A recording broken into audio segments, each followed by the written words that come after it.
Juiced, canned, sweetened, and dried. We love cranberries, but did you know most of them are grown in Wisconsin? Alison Struve got a first-hand look at the cranberry crop this week. She's live in our News and Content Center with more on her trip to the bog.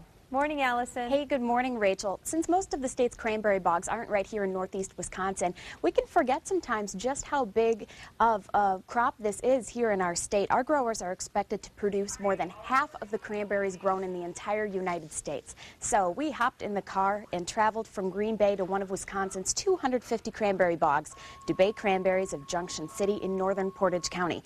The weather wasn't great, but here's what we found. We ventured out into one of the bogs here at Dubé Cranberries, and we're with Dave Hansen. And Dave, what stage is this cranberry bed at right now? Right now, we just finished knocking the berries off with a piece of machinery, and we'll be in the process of flooding them up and then loading them up on a semi, hopefully in the next 4 hours. Do you think people generally think that cranberries grow in water like this? That's a typical conception people have, but actually they don't grow in water. The only time we really use water is for harvest and frost protecting and irrigation.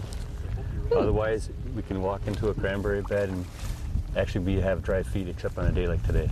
Most things aren't very dry today. Why do you flood the cranberry beds like this to harvest them? This is one way cranberry growers over the years have been utilizing water, because the cranberry actually itself is hollow. They have 4 chambers. If I can crack this one open, they have 4 chambers, and we kind of use a little bit of science here. It's going to float. So once the berries are knocked off, we bring the water up, and they end up floating to the top of the surface. And then on a windy day today, the wind will take them to one corner, and that's where we'll start loading from that corner. And I noticed we generally see red cranberries. There are a lot of different colors here. Yes.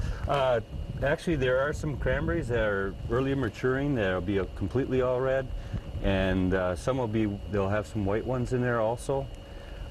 In the process, when they do, these will be going into juice at Ocean Spray. The juice will still end up being red. We did a white harvest earlier in September where we just targeted just white berries, so we make white cranberry juice out of that. And Dave mentioned most of their berries will go to Ocean Spray for juice and craisins, and that's the case for most growers in Wisconsin. Only 5% of the crop is sold as fresh berries. Once those cranberry beds have been flooded, they use a unique system of ditches and canals to reuse and recycle all that water going through there. There's a machine that's used to gently knock all those millions of berries off the vine. And at Dubé Cranberries, where we were, they actually have this unique contraption that's one of a kind in the entire state. So we'll show you more of that and of the process coming up in a little bit. Yeah, I didn't know a lot about that. Exactly. That they reuse that water. It's very interesting. Thanks, Alison.